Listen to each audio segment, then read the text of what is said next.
So welcome, guys. I know we're going to go through 3 or 4 different topics, but we're at that stage again where massive changes in the industry, massive way we're working with providers and our partners differently. Yeah. So what, I guess, would we say is probably our strengths behind good partnerships, what makes it valuable to us but valuable to those training providers that we're working with. So I'll start with you, Ben. I liked how you looked at me. I love that. Yeah. And you're going to Ben. And I'm going to Ben to start off with. So I think first off is the level of expertise in the business. So I think we understand the changes. I think we've interpreted the brief from Ofqual, from Skills England. So I think we're giving good advice to partners in what I think at the moment is a whole field of misinformation and insecurities with some partners. I don't think they know what to expect, and I think they look to us for guidance. And I think at the moment we're doing that really, really well. And you talk about those partners, but what about employers? Because we're having large conversations with employers now who are wary of behaviours, but actually aren't aware of all the other changes they've just been bombarded with. It's behaviours that they're involved in, but actually we have to get those employers buy into our assessment strategies, to everything else. So what about the employers? I think it's a good thing. I really do. I think employers perhaps haven't had such a voice. I think it's been partners and training providers who have kind of dictated in some areas, sometimes rightly so, but I think employers having some involvement, some input, and making sure that the current or the new reforms meet the requirements of their business and their apprentices. So I think lots of those changes play into their favour. They're more holistic, they're more natural, and they meet the needs better of some of those employers. And the comment the other day, Owen, which was nice to hear, I guess, from some of the employers about how approachable we are, but how much we listen to their requirements. I think that feeds into your area with the development of the assessment. So what would you say in terms of, apart from listening and understanding what they want, in some of the strengths we've got with those partnerships with the employers from an assessment building point of view? Yeah, I think one of the things Ben mentioned then was more around our understanding, so we can empathise with the customers as well. So, you know, we've all worked for a number of years, we've employed people, we recruit people, but it's actually making sure we're honest in our understanding. I think we're being really, really transparent with employers as well, because an awful lot of people out there are kind of saying, well, actually, we'll badge an apprenticeship as potentially something it's not, but actually it's about the end user. So what's the experience of the apprentice? What's the experience of the employer? And getting them having to review kind of assessment strategies and having to review our approach to assessment is a really, really key development, I think. And it makes them feel part of the assessment rather than just somebody who turns up at the end and puts an apprentice through into this unknown environment. So, yeah, it's as Ben was kind of saying, I think, there's a lot of knowledge, a lot of expertise, but we're still learning. I think that's the thing for me, is that we are, you know, I coin Skills England phrase, we're in receive mode from providers, from employers. I think the change again has been really noticeable the last probably 4 or 5 months since we've been reaching out to the employers again, is the difference between the SMEs and the large employers and the corporate brands, and trying to marry both of those things together. But the one thing I think that's been not hard to explain to them, but for them to see how it's going to be adopted by both small and large employers, is this applied knowledge. So in the past, we've been talking about they just need to learn the knowledge.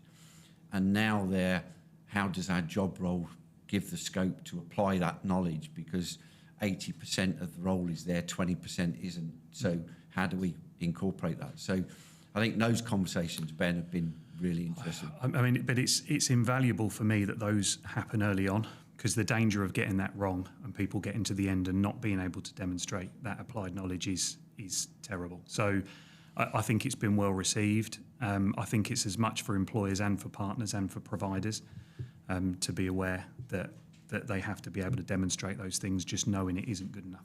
And if it's okay, I just wanted to go back really quickly. Of course, it's okay, Ben, it's you. We're making him Sorry, I've done nervous. it already. You sitting this close makes me nervous. But I think the other big thing for me with some of those large employers you talked about is there's been some occasions where some of their concerns or early concerns with the reforms have really been listened to. So we've managed to listen with certain standards where actually it wasn't fit for purpose. They felt it was going to be a barrier to put learners on, for learners to succeed. We were able to feed that back to Ofqual, to Skills England, to the people that mattered, and actually that enacted some real change. And that those employers have helped shape the way that apprenticeship will be assessed, which for me, I mean, is how it should be, but it hasn't happened in the past. I don't think that goes too far. But we talk about trusted, you talk knowledgeable. The core component parts, have we got people who are experienced, occupationally competent, qualified to undertake assessments? So there's a lot of people, whether it's digital, whether it's some of these new, the AI standard, there are assessment organisations, providers coming out of everywhere and looking to deliver it. So I think it's really confusing for employers. I think actually coming to sort of not necessarily a pure single source of truth, but actually we don't recruit the apprentices, therefore we have no real vested interest in which provider they work with, but actually for getting them to understand the assessment and how they're going to be assessed, that's what we're judged on. So I think that's been really, really beneficial in this kind of new world, that we're starting again, we're developing new standards, developing new assessments, and we're building those, as you were saying, building those employers in right at the get-go. Right at the beginning, I think some providers have really embraced that as well. Look, we've had employers that we're talking to. We have to do that for our assessment strategies. We're having great conversations with our partners, with the providers. I think what this has done, which was missing over the last 3 or 4 years, maybe, is it's become inclusive again. It's about that collaboration. Where it seemed to be them and us approach, that I think that joined up approach now is going to benefit everybody. I still have the apprehensions, like you've said, how do we support without overstepping the mark as being, Ofqual regulated organisation. But I think there's really big opportunities to support and help shape some of that. In the workplace, in particular about how the assessments are delivered, the timing of the assessments, whether it's a project or whatever that's on the programme, it's going to support them. Yeah. But I think it's that education piece still that's still missing, which is where it comes back to you, Ben, with your team. Yeah. And again, it's a life cycle. It's a bit of a learning curve. We're understanding it inside out. We're developing. And then it's our job to then pass that on and share that information. And again, in the main, JP, I think it's been incredibly well received. Employers feel listened to.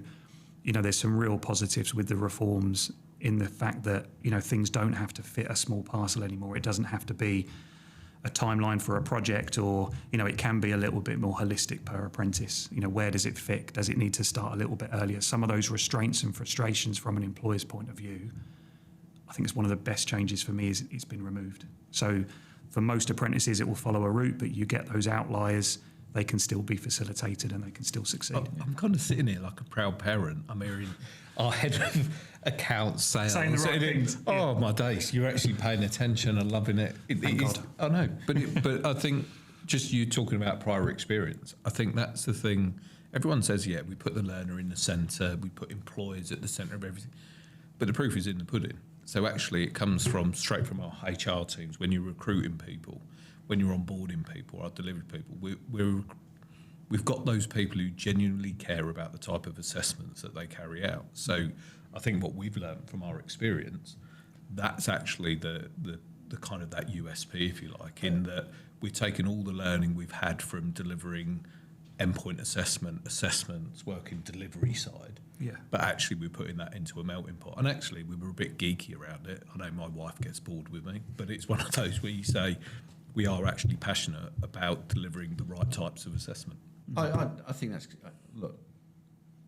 If there's one thing that I think you can sit here and say we're all proud of at the minute is the staff that we've recruited. Yeah, I mean, 100%. the team that we have in the business is fantastic, and the knowledge within the team, the appetite to learn what's going on, the changes, the involvement that everyone's in.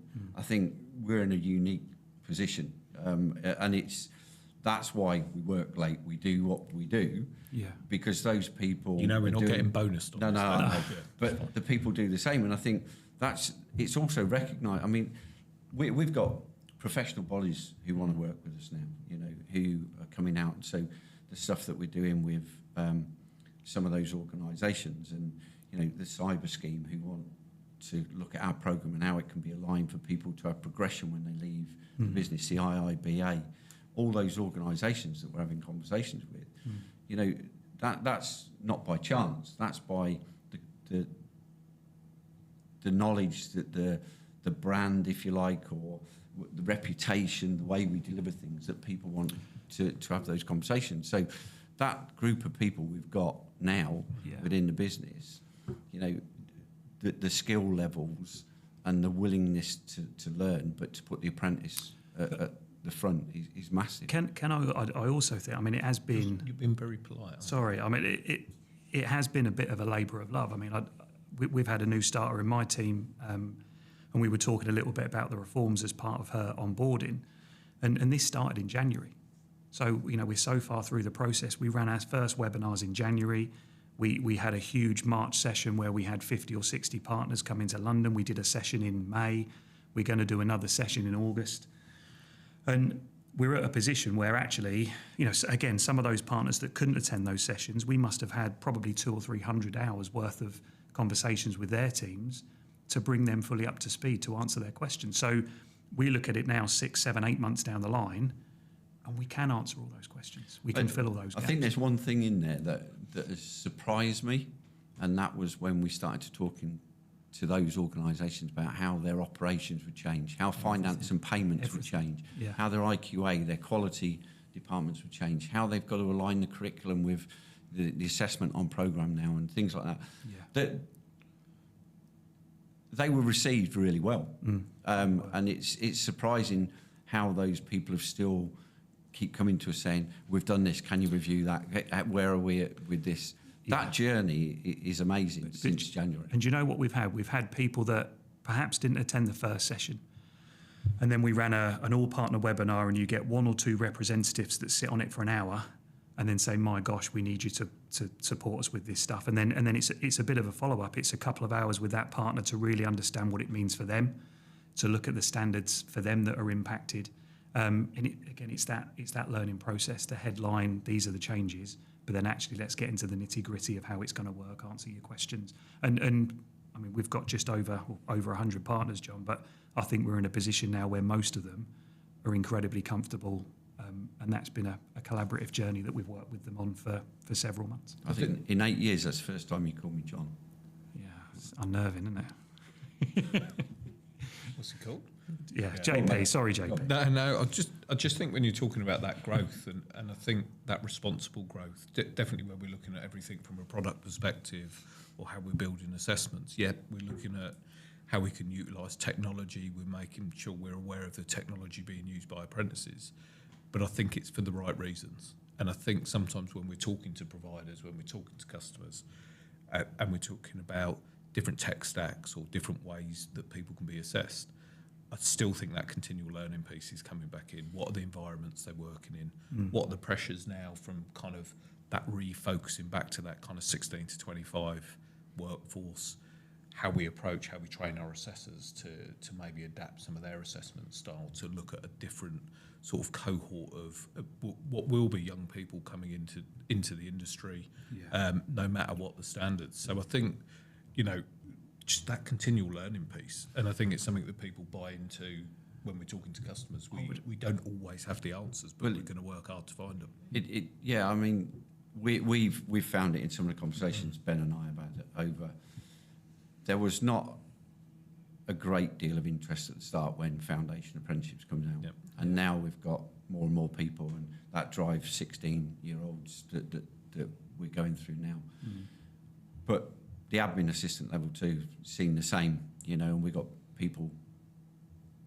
We're just waiting to be able to register it and go forward, but we've got the partners there ready to deliver that. Yeah. And I think that emphasis and still listening to them and looking at what that marketplace changes to going forward, especially by April next year, we've got to be adaptable in that, not just with the new standards that we're doing, but the potential of new releases of where that goes. We've got the apprenticeship units, the foundations, with the level 2s coming out.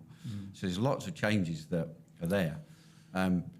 We can't be saturated with everything, but we've still got to keep ahead of that market. Well, and it's coming thick and fast. That's the thing. But I do think the industry, I think the market took a bit of a hit, JP, because I think initially people were quite quick to come to market with a solution or to, and again, I think when we looked at that in a bit more detail, I think it's the industry's still reading a little bit from some of that misinformation. Actually, does it meet the requirements? So I think one thing we are quite careful of doing, like you say, from a responsible product point of view, when standards are being released, when new assessment plans are dropping, taking the time to understand it, making the right decisions.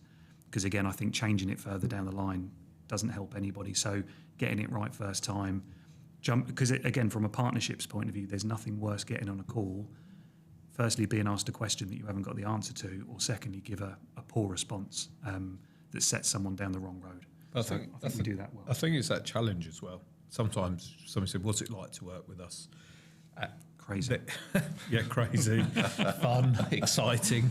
But I think that challenge, that responsible challenge, if a customer asks us a question and they ask us, what do we think that appropriateness of a job role is, or, we're building our curriculum in this way, I do think that responsible guidance, because there is nothing worse than an apprentice coming through to an assessment and not quite understanding what it is they're supposed to do, even the time frames or the evidence and how it works. So I just think that the stuff that your team do, just in breaking down what does assessment mean, what are the expectations. So I think, like, personal challenge for me is we're looking at new ways of getting that information out to customers. Yeah.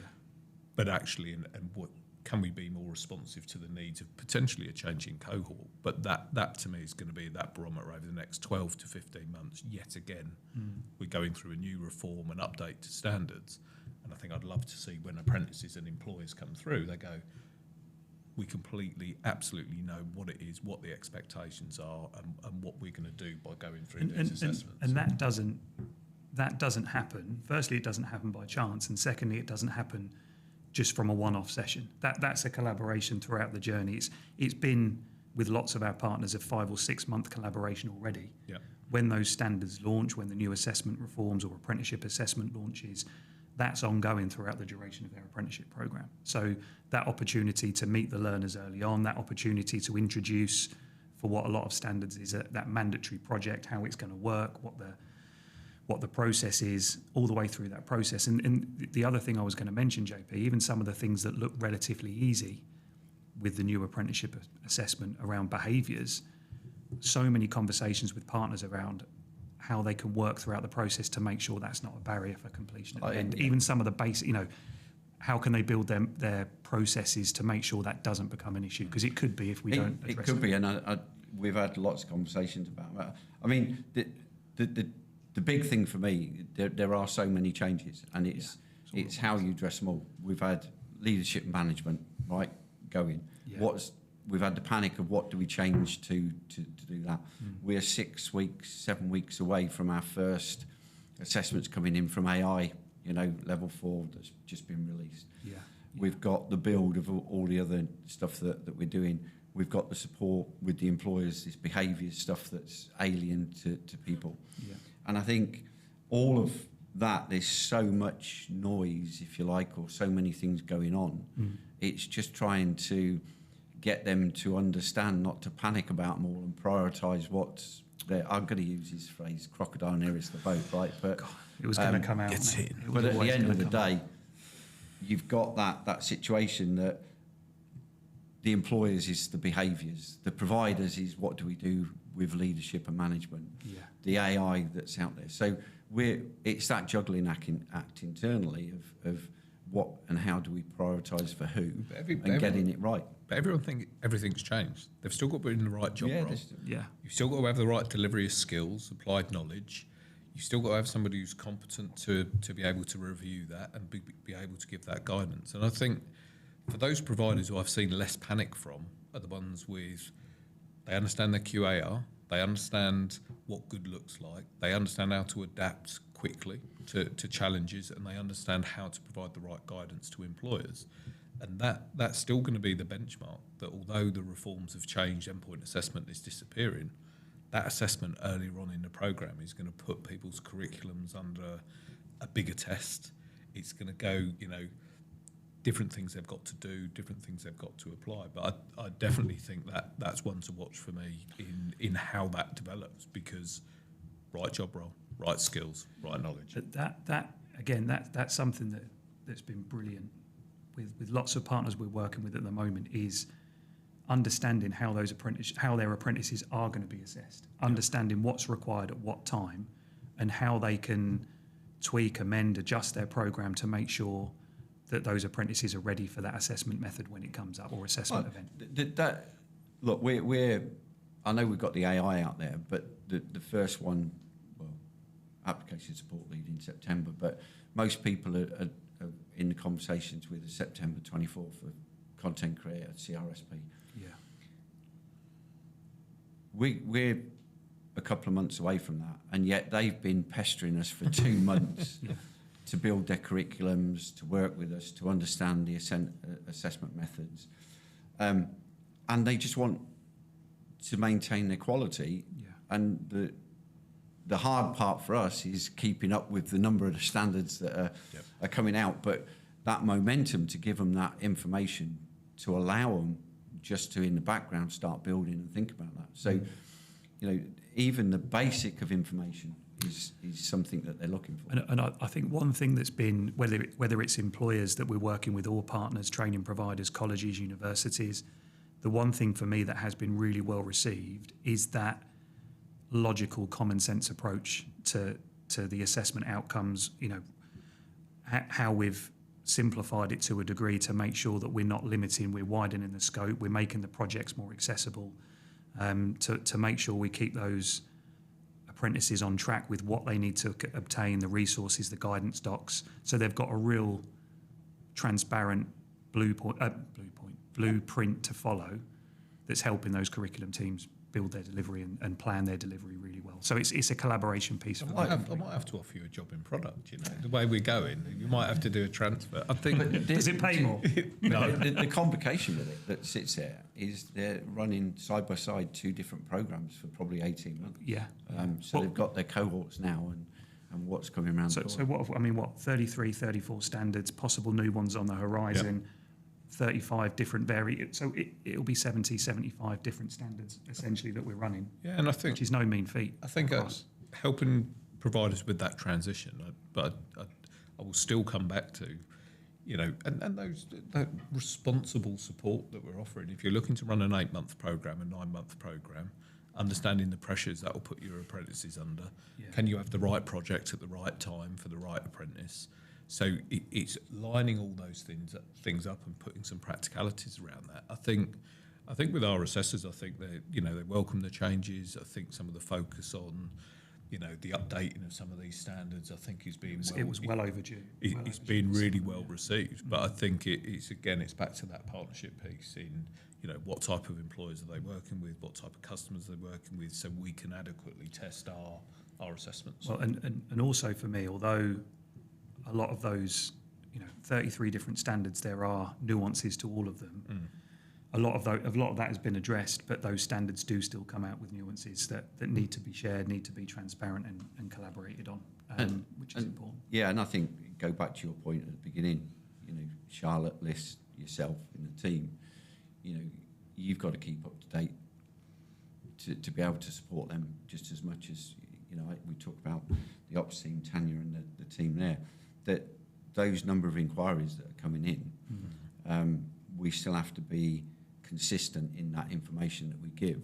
And I guess, again, we don't know it all, right?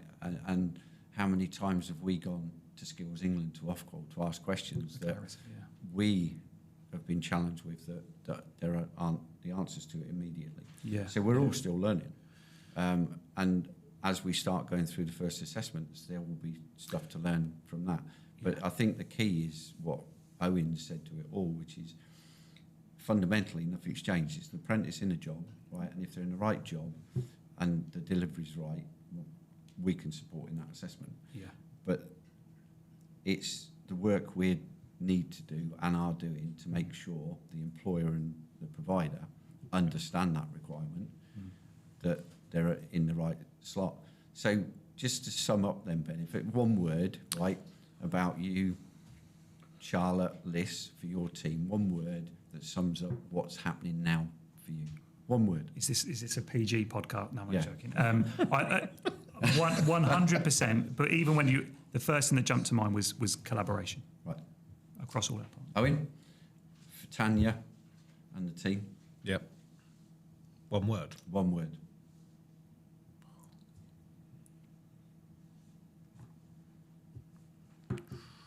I think innovation is one word. There you go. Okay. And I'll pick on one word for the whole organisation, because I think it was the one thing that was said to me last week by an employer is we're approachable. Yeah, even though I look miserable a lot of the time, it's just my outside veneer. But that's sat next to it. Appreciate your time, fellas, as always. Cheers, John. Been interesting to talk it through. Cheers.